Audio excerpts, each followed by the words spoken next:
Calcium আমাদের শরীরের জন্য অত্যন্ত গুরুত্বপূর্ণ। অনেকে মনে করেন ক্যালসিয়াম শুধু দাঁত ও হাড়ের জন্য দরকার, কিন্তু আসলে ক্যালসিয়ামের কাজ এর চেয়েও অনেক বেশি। শরীরের বিভিন্ন অঙ্গ প্রত্যঙ্গ ঠিকভাবে কাজ করার জন্য ক্যালসিয়াম প্রয়োজন হয়।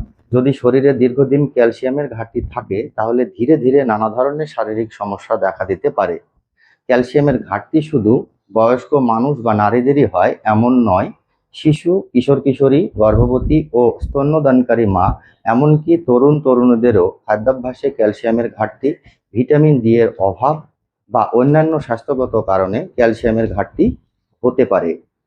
আজকের ভিডিওতে আমরা জানব ক্যালসিয়ামের ঘাটতির কারণ, লক্ষণ, প্রতিরোধের কার্যকর উপায় এবং কিছু প্রচলিত ঔষধের নাম। সবকিছু সহজ ভাষায় বলবো, ভিডিওটি শেষ পর্যন্ত দেখবেন। চলুন প্রথমে জানি ক্যালসিয়াম আসলে কি। ক্যালসিয়াম একটি খনিজ যা প্রায়শই স্বাস্থ্যকর হাড় এবং দাঁতের সাথে যুক্ত। শুধু তাই নয়, ক্যালসিয়াম রক্ত জমাট বাঁধতে, পেশিগুলোকে সংকোচন করতে এবং স্বাভাবিক হৃদযন্ত্রের ছন্দ এবং স্নায়ুর ক্রিয়াকলাপ নিয়ন্ত্রণে গুরুত্বপূর্ণ ভূমিকা পালন করে। শরীরে ক্যালসিয়ামের প্রায় 99% হাড়ের মধ্যে সঞ্চিত থাকে এবং অবশিষ্ট 1% রক্ত, পেশি বা অন্যান্য টিস্যুতে পাওয়া যায়।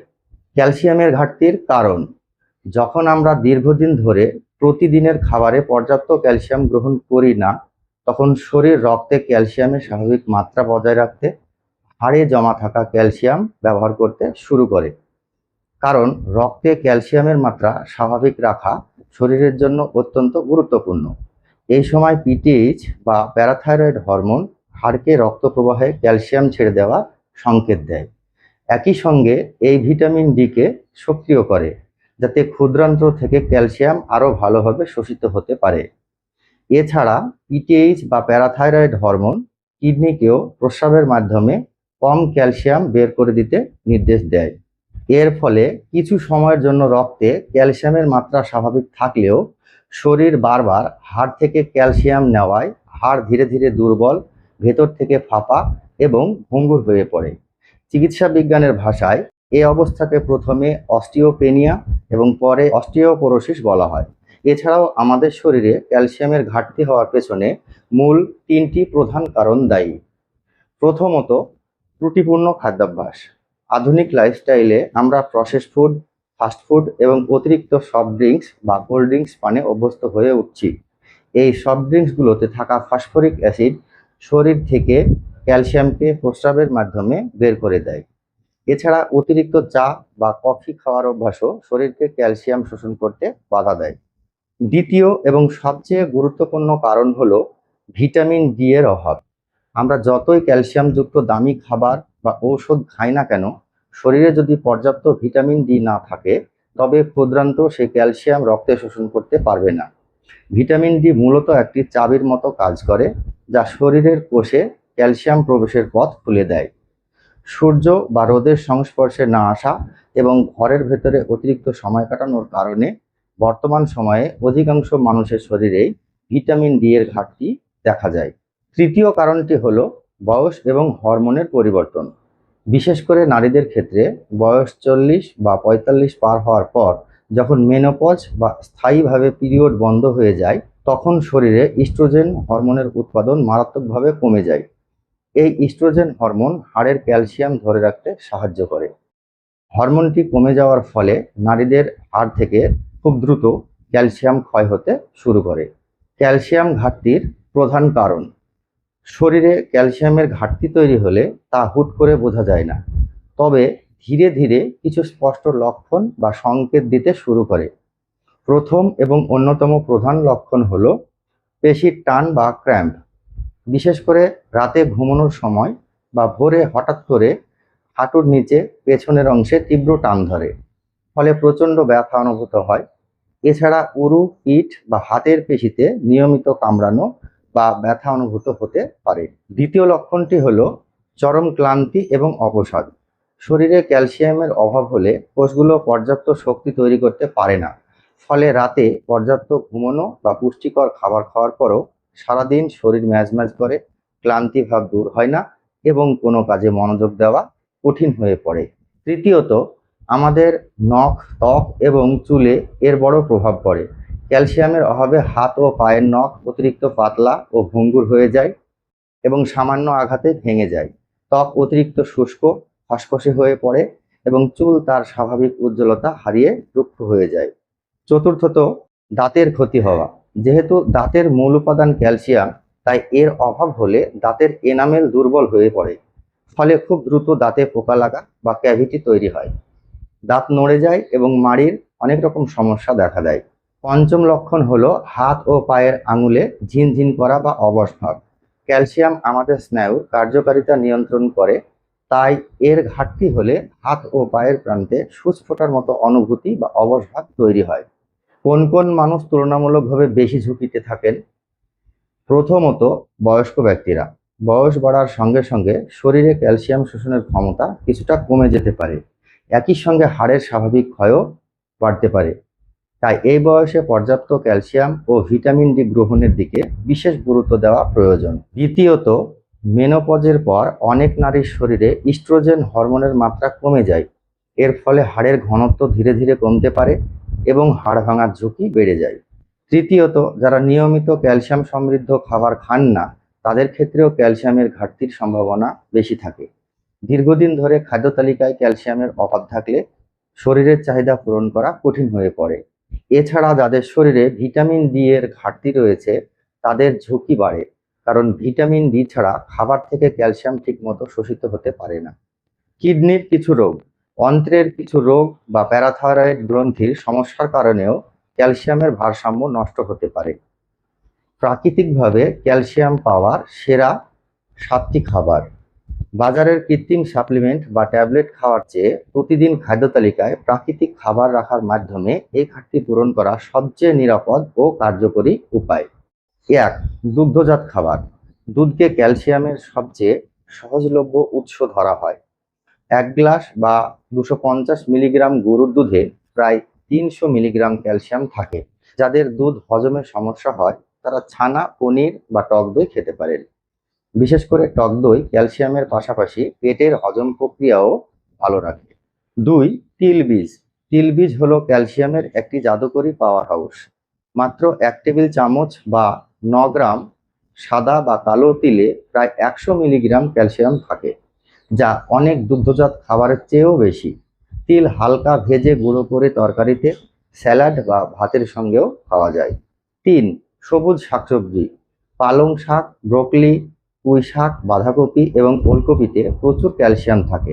তবে সবচেয়ে উল্লেখযোগ্য হলো সজনে পাতা বা মোরিঙ্গা। সজনে পাতাকে অলৌকিক পাতা বলা হয়, কারণ এতে গরুর দুধের চেয়েও কয়েক গুণ বেশি ক্যালসিয়াম থাকে। সজনে পাতা তরকারি হিসেবে বা শুকিয়ে গুঁড়ো করে নিয়মিত খাওয়া যেতে পারে। 4. বাদাম ও বীজ। কাঠবাদাম বা অ্যালমন্ড ক্যালসিয়ামের খুব ভালো উৎস। প্রতিদিন রাতে 4-5টি কাঠবাদাম জলে ভিজিয়ে রেখে সকালে খোসা ছাড়িয়ে খেলে শরীর সহজে ক্যালসিয়াম গ্রহণ করতে পারে। এছাড়া চিয়া সিডস এবং তিসির বীজেও ভালো পরিমাণে ক্যালসিয়াম পাওয়া যায়। 5. কাঁটা সহ ছোট মাছ। যে কোনো ছোট মাছ বা চ্যাপা শুটকির মতো যেসব ছোট মাছ কাঁটা সহ চিবিয়ে খাওয়া যায়, সেগুলোতে প্রচুর পরিমাণে ক্যালসিয়াম থাকে। হাড়ের পুনর্গঠন এই ছোট মাছের ভূমিকা অনন্য। 6. কাজু বাদাম। কাজু বাদামে ভালো পরিমাণ ক্যালসিয়াম থাকে, তাই এটি প্রতিদিনের খাদ্য তালিকায় পরিমিত পরিমাণে রাখা যেতে পারে। এছাড়া এতে ফাইবার, প্রোটিন ও ফ্যাট রয়েছে। কাজু বাদামে ভিটামিন ই, ম্যাঙ্গানিজ ও ম্যাগনেসিয়ামের মতো গুরুত্বপূর্ণ পুষ্টি উপাদানও থাকে। নিয়মিত পরিমিত পরিমাণে কাজু বাদাম খেলে শরীরে ক্যালসিয়ামের চাহিদা পূরণে সহায়তা করে এবং রক্তচাপ নিয়ন্ত্রণেও উপকার পেতে পারেন। 7. ডুমুর। শুকনো ডুমুরে উচ্চ ফাইবার বা অ্যান্টিঅক্সিডেন্ট থাকে। এগুলোতে উচ্চ পরিমাণে ক্যালসিয়ামও থাকে।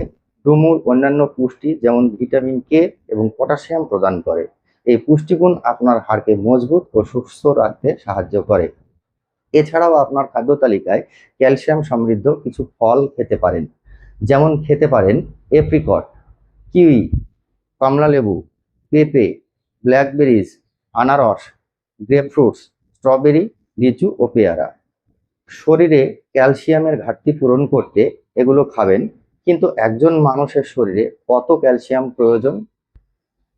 শরীরে ক্যালসিয়ামের চাহিদা সবার জন্য এক নয়। এটি বয়স এবং জীবনের বিভিন্ন পর্যায়ের সঙ্গে পরিবর্তিত হয়। তাই চলুন জেনে নেওয়া যাক বয়স ভেদে প্রতিদিন কত মিলিগ্রাম ক্যালসিয়াম প্রয়োজন। 18 থেকে 50 বছর পুরুষ ও মহিলা প্রতিদিন প্রায় 1000 মিলিগ্রাম। 51 থেকে 70 বছর পুরুষ প্রতিদিন প্রায় 1000 মিলিগ্রাম। মহিলা প্রতিদিন প্রায় 1200 মিলিগ্রাম। 70 বছরের বেশি পুরুষ ও মহিলা প্রতিদিন প্রায় 1200 মিলিগ্রাম। শুধু একটি খাবার থেকে প্রতিদিনের প্রয়োজনীয় 1000 বা 1200 মিলিগ্রাম ক্যালসিয়াম পাওয়া সম্ভব নয়। তাই খাদ্য তালিকায় বিভিন্ন ক্যালসিয়াম সমৃদ্ধ খাবার রাখুন। ক্যালসিয়াম সমৃদ্ধ খাবার খাওয়ার পাশাপাশি শরীর যেন সেই ক্যালসিয়াম ঠিকভাবে গ্রহণ করতে পারে সেদিকেও খেয়াল রাখতে হবে। এজন্য প্রতিদিন অন্তত 15 থেকে 20 মিনিট কিছুটা সময় সরাসরি সূর্যের আলোতে থাকার চেষ্টা করুন। কারণ সূর্যের আলো শরীরে ভিটামিন ডি তৈরি করতে সাহায্য করে, আর ভিটামিন ডি ক্যালসিয়াম শোষণের জন্য খুবই গুরুত্বপূর্ণ। খাবারে অতিরিক্ত লবণ খাওয়া কমিয়ে দিন, কারণ অতিরিক্ত লবণ শরীর থেকে ক্যালসিয়াম বের করে দেয়। এতক্ষণ আপনারা ক্যালসিয়ামের ঘাটতি পূরণের কয়েকটি উপায় সম্পর্কে জানলেন। এবার জানাবো কিছু ঔষধ ও ডোজ সম্পর্কে। জেনে নিন ক্যালসিয়ামের ঘাটতি পূরণে চিকিৎসকের পরামর্শে খাওয়া যেতে পারে এমন কয়েকটি ঔষধের নাম। সেলক্যাল। সেলক্যাল 500 হলো একটি over the counter OTC calcium plus vitamin D3 supplement. এটি শরীরে ক্যালসিয়ামের ঘাটতি পূরণ করতে, হাড় ও দাঁত মজবুত রাখতে এবং ক্যালসিয়াম শোষণে সাহায্য করে। ক্যালসিয়ামের ঘাটতি, হাড় দুর্বল হয়ে যাওয়া, অস্টিওপোরোসিস, হাড় ভাঙার পর দ্রুত সেরে উঠতে এবং ক্যালসিয়ামের চাহিদা বেড়ে গেলে এটি ব্যবহার করা হয়। এই সাপ্লিমেন্টটি সাধারণত খাবারের পর দিনে 1 থেকে 2 বার খাওয়া যেতে পারে। সিপক্যাল। সিপক্যাল 500 হলো একটি over the counter OTC calcium plus vitamin D3 supplement. এটি শরীরে ক্যালসিয়ামের ঘাটতি পূরণ করতে, হাড় ও দাঁত মজবুত রাখতে এবং ক্যালসিয়াম শোষণে সাহায্য করে। ক্যালসিয়ামের ঘাটতি, হাড় দুর্বল হয়ে যাওয়া, অস্টিওপোরোসিস, হাড় ভাঙার পর দ্রুত সেরে উঠতে এবং ক্যালসিয়ামের চাহিদা বেড়ে গেলে চিকিৎসকের পরামর্শ অনুযায়ী এটি ব্যবহার করা হয়। এই সাপ্লিমেন্টটি সাধারণত খাবারের পর দিনে 1 থেকে 2 বার খাওয়া যেতে পারে। ক্যালসিম্যাক্স। ক্যালসিম্যাক্স 500 হলো একটি over the counter OTC calcium plus vitamin D3 supplement. এটি শরীরে ক্যালসিয়ামের ঘাটতি পূরণ করতে, হাড় ও দাঁত মজবুত রাখতে এবং ক্যালসিয়াম শোষণে সাহায্য করে। ক্যালসিয়ামের ঘাটতি, হাড় দুর্বল হয়ে যাওয়া, অস্টিওপোরোসিস, হাড় ভাঙার পর দ্রুত সেরে উঠতে এবং ক্যালসিয়ামের চাহিদা বেড়ে গেলে চিকিৎসকের পরামর্শ অনুযায়ী এটি ব্যবহার করা হয়। এই সাপ্লিমেন্টটি সাধারণত খাবারের পরে দিনে 1 থেকে 2 বার খাওয়া যেতে পারে। Calcium D3. ক্যালসিয়াম ডি3 একটি over the counter OTC calcium plus vitamin D3 supplement. এটি শরীরে ক্যালসিয়ামের ঘাটতি পূরণ করতে, হাড় ও দাঁত মজবুত রাখতে এবং ক্যালসিয়াম শোষণে সাহায্য করে। ক্যালসিয়ামের ঘাটতি, হাড় দুর্বল হয়ে যাওয়া, অস্টিওপোরোসিস, হাড় ভাঙার পর দ্রুত সেরে উঠতে এবং ক্যালসিয়ামের চাহিদা বেড়ে গেলে চিকিৎসকের পরামর্শ অনুযায়ী এটি ব্যবহার করা হয়। এই সাপ্লিমেন্টটি সাধারণত খাবারের পরে দিনে 1 থেকে 2 বার খাওয়া যেতে পারে। সবসময় একজন চিকিৎসকের পরামর্শ অনুযায়ী ঔষধ ব্যবহার করা উচিত। আমি কোনো প্রোডাক্ট বা ঔষধের পেড প্রমোশন করি না, শুধুমাত্র আপনাদের বোঝানোর উদ্দেশ্যে ব্যবহার করি। কখন একজন ডাক্তার দেখাবেন? বিপজ্জনকভাবে কম ক্যালসিয়ামের মাত্রায় তীব্র পেশিতে খিঁচুনি, শ্বাসকষ্ট বা খিঁচুনির মতো গুরুতর লক্ষণ দেখা দিতে পারে। এছাড়া যদি আপনার মুখের চারপাশে ক্রমাগত অসাড়তা, ঘন ঘন পেশিতে টান, অস্বাভাবিক ক্লান্তি অথবা কোনো গুরুতর লক্ষণ দেখা দেয়, তাহলে দেরি না করে একজন চিকিৎসকের পরামর্শ নিন। প্রয়োজনে তিনি পরীক্ষা নিরীক্ষার মাধ্যমে সঠিক কারণ নির্ণয় করে উপযুক্ত চিকিৎসার পরামর্শ দেবেন। নিরাপদে থাকুন, সুস্থ থাকুন, রোগ জাগবে।